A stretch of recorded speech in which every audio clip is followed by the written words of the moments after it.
From the Bob Mills Weather Center, Oklahoma weather expert Stacia Knight.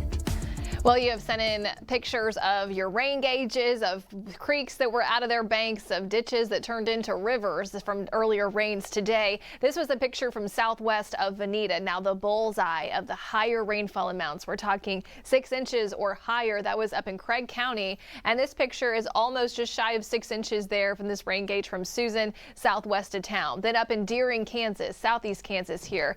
This was sent to me about 5.5 inches of rain. Full rain gauge there. You'd have to dump that out and start over. Then Kenwood, just east of Lake Hudson over by Salina. This was a ditch that pretty much turned into a river or a lake. So way too much rain this morning. And in some areas we had flash flood warnings. And of course we had images like this going on. That corridor that I just mentioned through Craig County that started northwest of Veneta, kind of moved on the southwest side of town. So you get into the purples. That's where you're looking at 6 inches or more. But this very narrow and very heavy corridor of rain from southeast Kansas, Montgomery County through the northeastern side of Nowata County through Craig, which is really the heaviest parts right in there, and then down into Delaware County. So there could have been some pockets of maybe over 4 inches even through Delaware County and possibly even more southeast to Jay. The Tulsa area picked up about 1 inch to 1.5 inches. Higher amounts in Tulsa, ended up from Bixby over to Broken Arrow. You get into the yellows, that's where you're looking at about 2 inches. Out to the west of the metro, Creek County picked up about 1/2 inch. So all of the rain, the bulk of it, fell pretty much east of Highway 75. We had some 2-inch reports down in southeast Oklahoma, Haskell County, Stigler area, just a little bit over 2 inches there. So a lot of rain today. We may get more showers tonight and through the day tomorrow, but nothing like what we've had today. Gathering place looking back into Tulsa. Clouds are overhead tonight. There may be some pockets of fog that develop overnight. So if you're getting up early and out the door, just know that with how much rain we've had, very light winds, temperatures close to the dew points tonight, we may get saturated enough to see some pockets of fog. It's 70 now. We'll drop down into the mid 60s for tomorrow morning's lows. Right now it's upper 60s, near 70, pretty uniform in temperatures. There's your showers that may redevelop tonight south of I-40, so heads up there. And then through the day tomorrow, it's very spotty.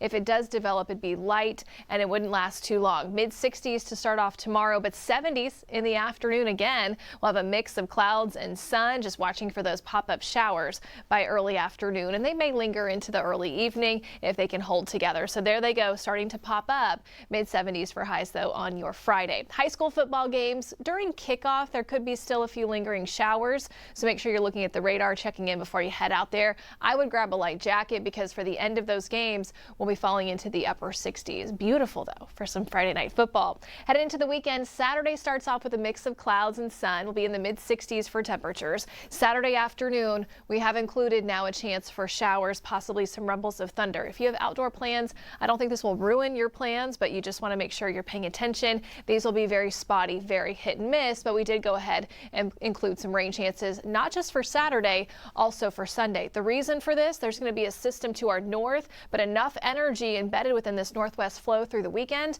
that we're going to see some rounds of scattered showers and possibly rumbles of thunder Saturday and maybe even into Monday. The cooler than normal temperatures stay on the eastern side of the country.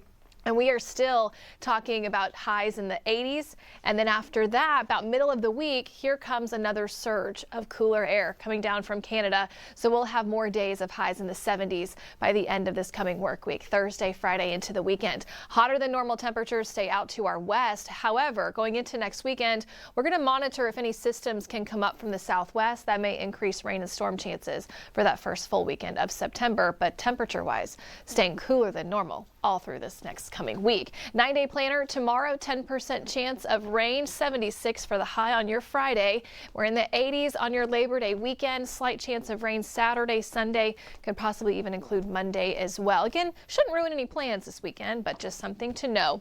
For next week, we're in the 80s to the middle of the week, and then we have that stronger front that comes back through, and well, we're dipping back into the 70s. And again, we're monitoring for rain and storm chances next weekend. Just know it is possible, especially if that system digs up and comes in from the southwest. Okay, thanks, Stacia.